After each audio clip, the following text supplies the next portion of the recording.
කියන වතුර යටිනුත් එනවද? ඔව් වතුර යටම තමයි එන්නේ. ගුටියක් දෙකලා හොඳේ යන්තම් පේන. ආයි මේ වගේ කියන්නේ කියන්නේ මෙහෙම තියෙන වෙන වැව් තියෙනවද බං? ඒ තියෙනවා. දැවැන්ත නුග ගහ.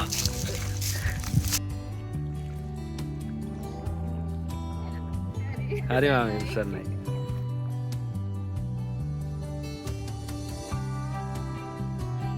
good morning.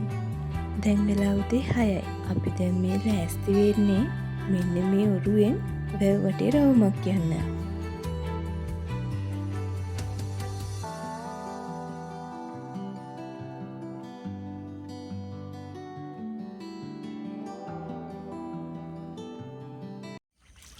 බොට් රයිඩ් එකක් යන්නයි හදන්නේ.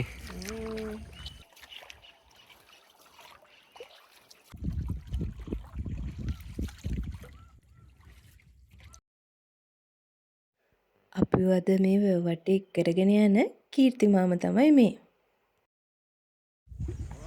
මේකට ගොඩ වුණා.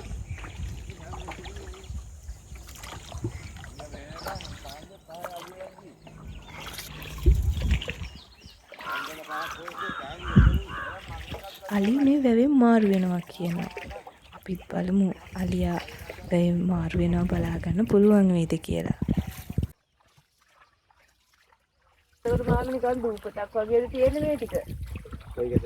මේ ඉස්සරහ පේන ටික දල් තලාවක් වගේ තියෙන්නේ. ඔව්. ඒ වතුර ගන්න මේ දවස් පොට්ටක් ඉන්නලදී වතුර අඩුයි මේ මේකත් රටේටම දුප්පට වගේ ඉස්සරහ තියෙන මහා එකක් ඒ වගේ. ඔව්. අලරිත් ගහක් තියෙන ඉස්සරහ. ඒ ගහ ළඟින් එහා පැත්තට වතුර දාලා පෙරනවා මෙහා පැත්තට යන්න කියලා. Gue hati.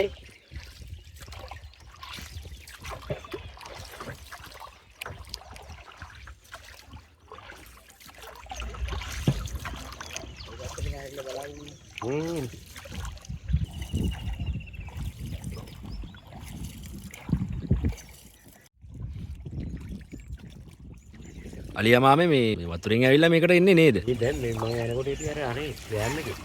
ආ ඩෑම් එකේ පැත්තේ ඉඳන් මේ මෙච්චර මෙහෙ ඇවිල්ලා. ඔව් වෙන්ද යන්නේ අර ගොඩ හරියේ. අද ඔය මේ ඩෑම් මැදිම පීන්නේ. ඒ කියන්නේ ඒක වතුර යටටම ගිහිල්ලා එහෙම ඉන්න තරම් ජඹුරයි. ඒ කියන්නේ වතුර යටිනුත් එනවද? ඔව් වතුර යටම තමයි එන්නේ. ගුටියක් දෙකලා හොඳේ යන්තම් පේන. පේන්න ඌනේ දර මේ තියෙන්නේ. පාන්සල තියෙන උඩ අර පැත්තේ. පාන්සලද? මේ පැත්තෙන් කුරුල්ලෝ පේන්නේ. මේ පේන කඳු පන්ති ටිකක් තියෙන මම ඒ ටික මොනවාද? ඔය ටික ඊතලාව මේ ඇල්ල කපුටලේ බෙරකල එදයි.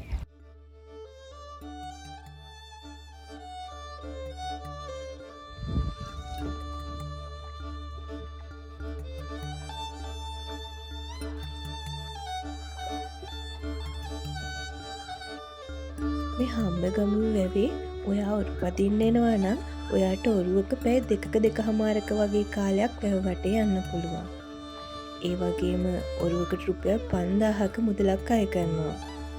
මේ ඔරුවක එකපාරක දෙන්නෙක්ට යන්න පුළුවන්.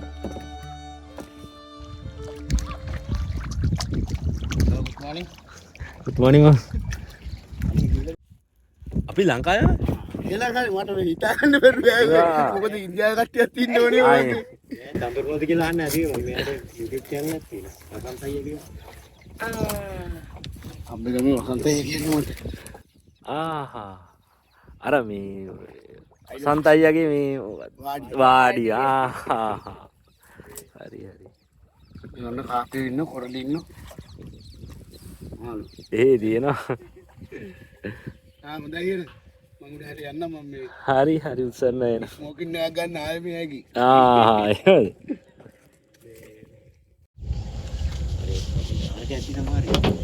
මගේ දනේ ඔකේ. ඉච්ච මේ මට්ටම වැඩි අලුතෙන් අඩියක් විතර ගාව ඉස්සලා තියෙනවා. ඒ ඉස්සෙල්ලා පස්සේ අර වතුර කට්ටේ වෙනස් වෙනවා. ඊට පස්සේ මහා ගස් ටික මේ උඩට යට වෙනවා. අර මේ කියන්නේ අර ඇතින් පේන අර මේ වගේ ඒ වගේ ඒ කියන්නේ ඒවත් යට වෙලා තියෙනවනේ. කලින් යට වුණේ නැහැ. දැන් ඕක යට වෙනවා. ආහා දැන් යට වෙනවා. ඔව් දැන් අර අලුත් කස් කට්ටයක් තියෙන ඒකට තමයි දැන් වතුර මත්තේ තියෙන්නේ. ආහා. ගොඩායින්ටම වතුර ගස් අයිනටම වතුර යනවා. දැන් වැස්ස කාලේ වුණාම ඒ වගේ මේ වෙනවා ඇති නේද? වතුර පිරුණාම නම් මේවා වැහිලම යන ඇති නේද මාමේ? ඔය ඔක්කොම වෙනවා. ගහේ ඔතන ගලගාවේ ගහේ තියෙන අලු පාට කට්ටේ. ගහේ සුදු පාට නැතුව ටිකක් උඩ තියෙනවා.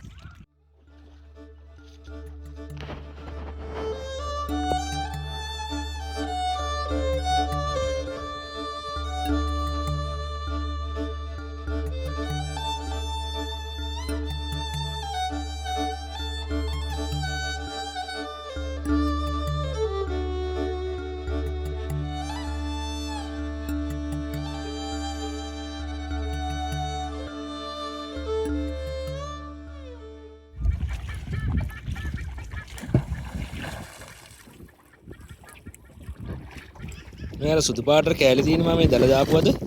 ඔව්. වටේට අර දිගටම තියෙන්නේ කොහොමද මතරම එලා තියෙන්නේ ඒ දැල්ලේ දැල්ලේ බලාගෙන දාන්නේ. ආහා. මාළු අල්ලන්න හම්බෙන වෙලාවක් එහෙමත් ඇති නේද ආවේ?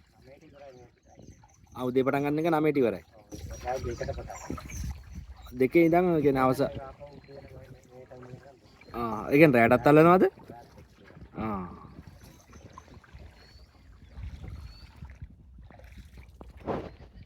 මාළු අල්ලන්න හැමෝටමත් බැරුව ඇති නේද මාමේ කියන්නේ මං කරි 40ක් තියෙනවා. ආ 72ක්.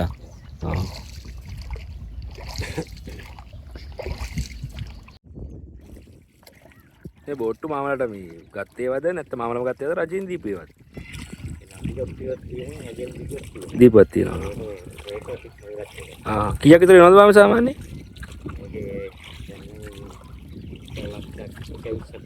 කයිස්.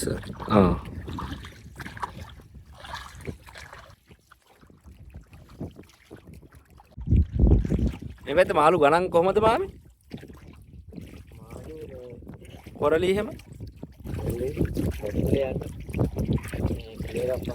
ආහා. 600.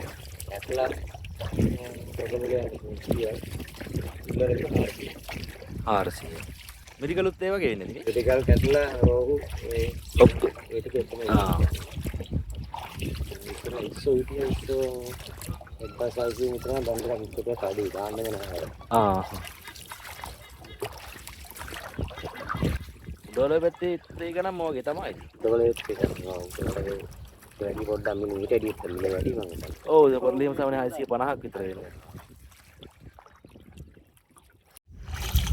ඒකේ යා හැරෙනකොට මට බැලුන එක.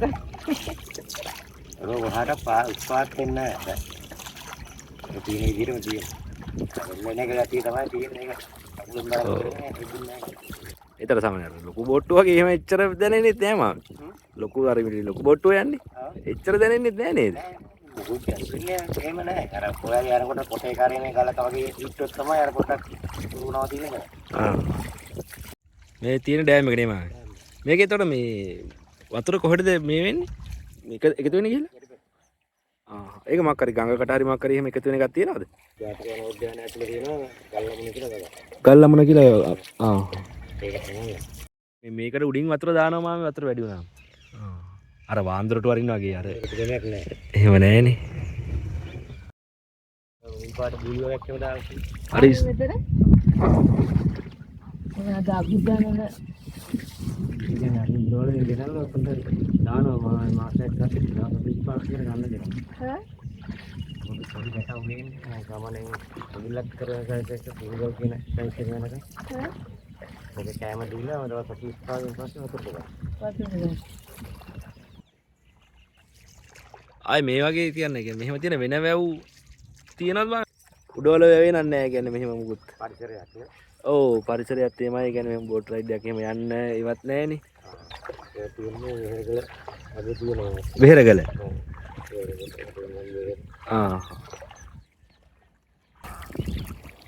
අර කහ පාටේ තියෙන එක මොකද?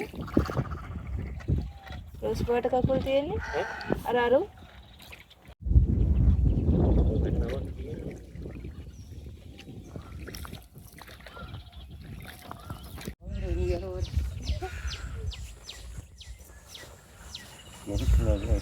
සුද්දි තියෙනවා මත. මට සිට මේ ඔරුව ගන්න. මම පීනලා ටිකක් දුර ගිහිල්ලා පස්සාරලා බලුවා. ඒකට අනිත් වෙනවනේ අවශ්‍ය වෙලා. අර එන පස්සාරලා බලනකොට සුද්දි තියෙනවා.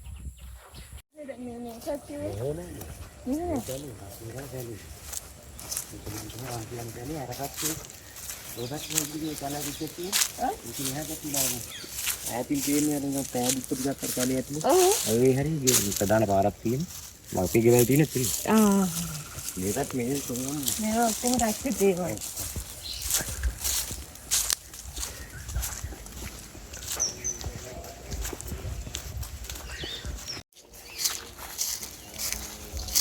ෂා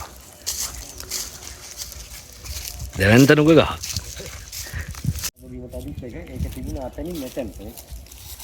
මේ ලස්සනට. පහලට. ඒක අලිය බල ගමු. චරහයියක් තියෙන. නැත්නම් ටිකුටන් අදින්නේ. අදින්නේ අර. දැන් කර ආයෙත් කාල්ටි ටික ටික නේද? දෙබර කුඩට තර කුස ගහන්නේ නැහැ නේ. දෙබර කුඩට ගහන්නේ බඹර කුඩට ගහන්නේ. බඹර කුඩට. මේ ලෝයේ දීවත් ඒ කොයි ජාමෙත් නවල් කොටලා කියලා කියන්නේ තේ වතු විලා හරි. ඒ මේ අරකට ගහගෙන ගහගෙන ඇවිස්සෙනවනේ.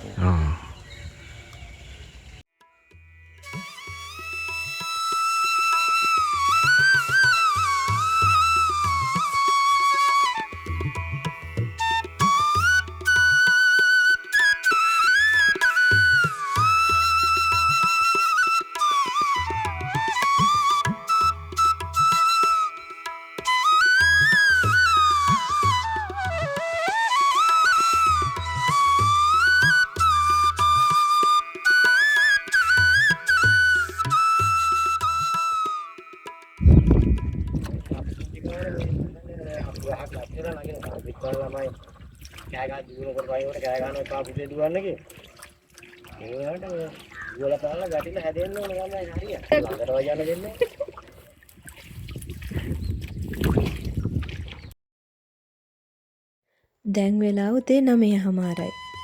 පැය 3:00ක වගේ කාලයක් අපි ඔය වටේ ගිහින් තියෙනවා. ඇත්තටම මේ ලැබපු අත්දැකීම නම් මට වචන වලින් විස්තර කරන්න බැරි තරම්ම සුන්දර අත්දැකීමක්. හරි මාමේ ඉස්සන්නේ. ජීවිතේ අපි ලැබු තවත් සුන්දර එක අත්දැකීමක් කියන්න පුළුවන් මේ අත්දැකීම.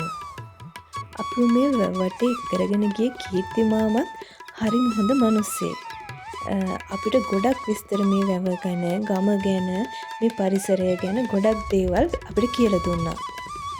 ඇත්තටම අපේ මේ පුංචි රටේ මේ වගේ සැඟවුණු තවත් ලස්සන සුන්දර තැන් කොයිතරම් තියෙනවද? අද දවසේ තව වෙලා තියෙන හින්දා අපි තවත් සුන්දර ගමනක් යන තමයි හිතාගෙන ඉන්නේ. එහෙනම් ඒ ගමනේදී අපි නැවත හම්බ වෙමු.